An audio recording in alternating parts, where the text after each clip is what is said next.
പ്രിയമുള്ള സുഹൃത്തുക്കളെ, ദിവ്യബോധത്തിലേക്ക് ഏവർക്കും ഹൃദ്യമായ സ്വാഗതം. നമ്മൾ ജീവിക്കുന്ന ഈ പ്രപഞ്ചത്തിന് രണ്ട് മുഖങ്ങളുണ്ട്. ഒന്ന്, ഉള്ളിലേക്ക് നോക്കുമ്പോൾ നാം കാണുന്ന പ്രശാന്തതയുടെ, സ്നേഹത്തിന്റെ, ആത്മീയതയുടെ ലോകം. രണ്ടാമത്തേത്, പുറത്തേക്ക് നോക്കുമ്പോൾ നമ്മൾ കാണുന്ന ഈ ലൗകിക ലോകം. ബന്ധങ്ങൾ, ജോലിസ്ഥലങ്ങൾ, രാഷ്ട്രീയം, സൗഹൃദങ്ങൾ എന്നിവയാൽ നിറഞ്ഞ ഈ ബാഹ്യലോകം നിഗൂഢമായ പല നിയമങ്ങളാലുമാണ് നിയന്ത്രിക്കപ്പെടുന്നത്. പലപ്പോഴും നമ്മൾ വിചാരിക്കുന്നത് പോലെ അത്ര ലളിതമൊന്നുമല്ല ഈ ലോകം.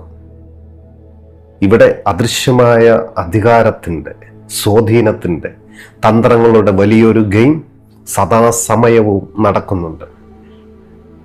അമേരിക്കൻ എഴുത്തുകാരനായ റോബർട്ട് ഗ്രീൻ എഴുതിയ ലോകപ്രശസ്തമായ ദ 48 ലോസ് ഓഫ് പവർ, അധികാരത്തിന്റെ 48 നിയമങ്ങൾ എന്ന ഗ്രന്ഥത്തിൽ ചരിത്രത്തിലെ ഏറ്റവും സ്വാധീനമുള്ള മനുഷ്യരുടെയും ചക്രവർത്തിമാരുടെയും തന്ത്രജ്ഞന്മാരുടെയും ജീവിതത്തെ പഠിച്ച് അദ്ദേഹം തയ്യാറാക്കിയ 48 നിയമങ്ങളുണ്ട്. പലരും ഈ ഗ്രന്ഥത്തെ കാണുന്നത് മറ്റുള്ളവരെ ഭരിക്കാനും സ്വാധീനിക്കാനും അധികാരം പിടിച്ചെടുക്കുവാനുമുള്ള തന്ത്രങ്ങളുടെ ഒരു ശേഖരമായിട്ടാണ്. എന്നാൽ ഈ 48 നിയമങ്ങളെ അതിൻ്റെ ലൗകിക തലത്തിൽ മാത്രം നിർത്തിയാൽ അത് നമ്മുടെ അഹംഭാവത്തെ മാത്രമാണ് തൃപ്തിപ്പെടുത്തുക. എന്നാൽ ദിവ്യബോധം ഈ വിഷയത്തെ സമീപിക്കുന്നത് തികച്ചും വ്യത്യസ്തമായ ഒരു കാഴ്ചപ്പാടിലൂടെയാണ്. ഓഷോ പലപ്പോഴും പറഞ്ഞിട്ടുള്ളതുപോലെ, ഒരു കെണിയിൽ നിന്ന് രക്ഷപ്പെടണമെങ്കിൽ ആദ്യം ആ കെണി എങ്ങനെയാണ് നിർമ്മിച്ചിരിക്കുന്നതെന്ന് നമ്മൾ അറിഞ്ഞിരിക്കണം. ഈ 48 നിയമങ്ങൾ യഥാർത്ഥത്തിൽ മനുഷ്യ മനസ്സുകളുടെ കപടതകളെയും അഹംഭാവത്തിന്റെ കളികളെയും കാണിച്ചു തരുന്ന ഒരു കണ്ണാടിയാണ്. നമ്മൾ ഇന്ന് ഈ വലിയൊരു യാത്രയ്ക്ക് തുടക്കം കുറിക്കുകയാണ്. ഓരോ നിയമത്തെയും അതിൻ്റെ ആഴത്തിൽ വിശകലനം ചെയ്യുന്ന 48 അധ്യായങ്ങളുള്ള ഒരു പരമ്പര.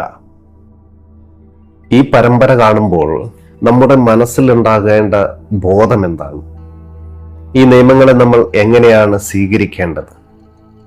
പലരും ഈ നിയമങ്ങൾ പഠിക്കുന്നത് എനിക്കെങ്ങനെ മറ്റുള്ളവരുടെ മേൽ അധികാരം സ്ഥാപിക്കാമെന്ന് ചിന്തിച്ചുകൊണ്ടാണ്.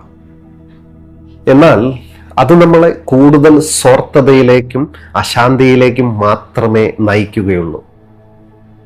ഒരു ആത്മീയ പാതയിലുള്ള അന്വേഷകനായിക്കൊള്ളട്ടെ, അല്ലെങ്കിൽ ഒരു സാധാരണക്കാരനായിക്കൊള്ളട്ടെ, അങ്ങനെ ആരുമാകട്ടെ, ഈ നിയമങ്ങളെ സ്വീകരിക്കേണ്ടത് ആക്രമണത്തിനായി അല്ല, മറിച്ച് പ്രതിരോധത്തിന് വേണ്ടി മാത്രമായിരിക്കും.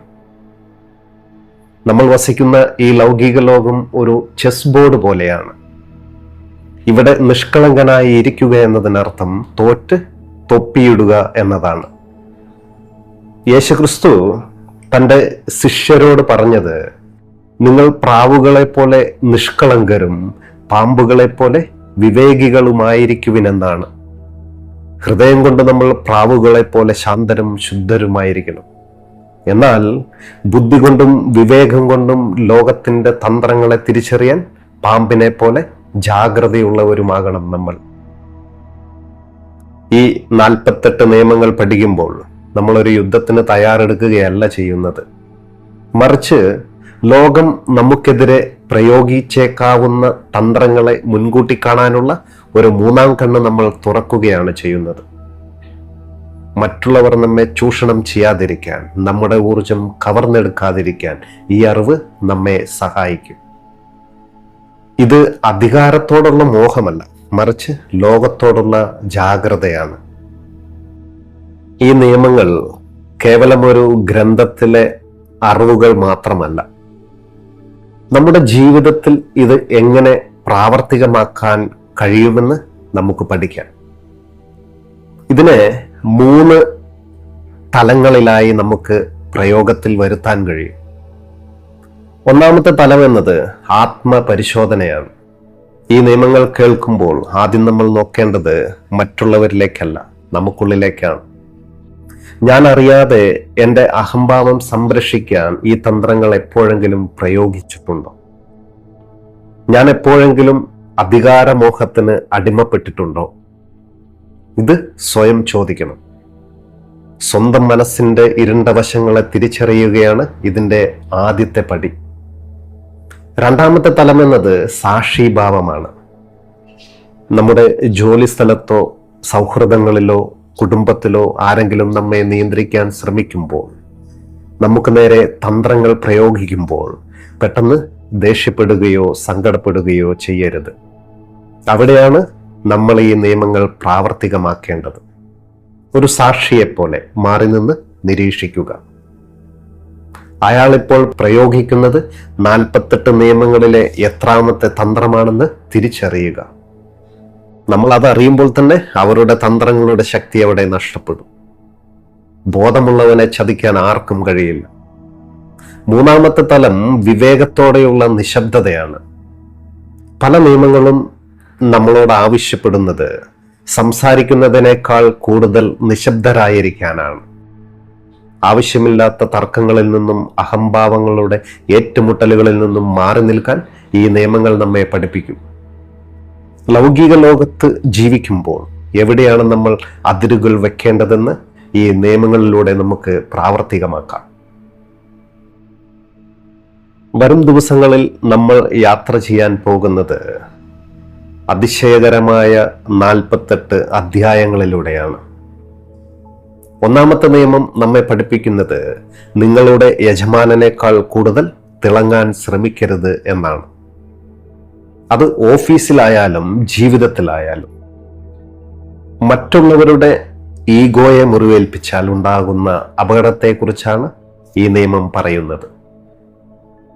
മറ്റൊരു നിയമം പറയുന്നത് എപ്പോഴും ആവശ്യമുള്ളതിനേക്കാൾ കുറച്ചു മാത്രം സംസാരിക്കുക എന്നാണ്. നിശബ്ദതയ്ക്ക് എത്രത്തോളം ശക്തിയുണ്ടെന്ന് അത് നമുക്ക് കാണിച്ചു തരും. മറ്റൊരധ്യായത്തിൽ മനുഷ്യർക്ക് നമ്മിലുള്ള ആശ്രയത്വം എങ്ങനെ നിലനിർത്താമെന്ന് നമ്മൾ പഠിക്കും. ഇത്തരത്തിലുള്ള 48 നിയമങ്ങളെയും ചരിത്രത്തിലെ കഥകളിലൂടെയും മനഃശാസ്ത്രപരമായ വിശകലനങ്ങളിലൂടെയും നമ്മൾ വരും ദിവസങ്ങളിൽ ആഴത്തിൽ മനസ്സിലാക്കാൻ പോകുകയാണ്. നോക്കൂ, അധികാരത്തിന്റെ കളികളിൽ പങ്കാളികളാകാൻ ഞാൻ നിങ്ങളെ ക്ഷണിക്കുന്നില്ല.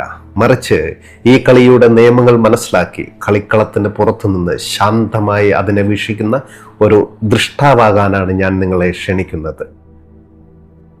ഈ ലോകത്തെ അറിയുക, എന്നാൽ ലോകത്തിന്റെ കെണികളിൽ വീഴാതെ സ്വന്തം ആത്മാവിന്റെ സ്വാതന്ത്ര്യം നിലനിർത്തുക. ഇതാണ് ദിവ്യബോധം ഈ സീരീസിലൂടെ ലക്ഷ്യമിടുന്നത്. ഈ യാത്രയിൽ പങ്കുചേരാൻ നിങ്ങളുടെ മനസ്സിനെ പാകപ്പെടുത്തുക. വരും ദിവസങ്ങളിൽ ഒന്നാമത്തെ നിയമവുമായി നമ്മൾ എത്തുന്നതായിരിക്കും. ഈ ഇൻട്രോ വീഡിയോയെ കുറിച്ചുള്ള നിങ്ങളുടെ ചിന്തകളും കാഴ്ചപ്പാടുകളും താഴെ കമന്റ് ചെയ്യണം. സ്നേഹത്തോടെ ദിവ്യബോധം. നന്ദി, നമസ്കാരം.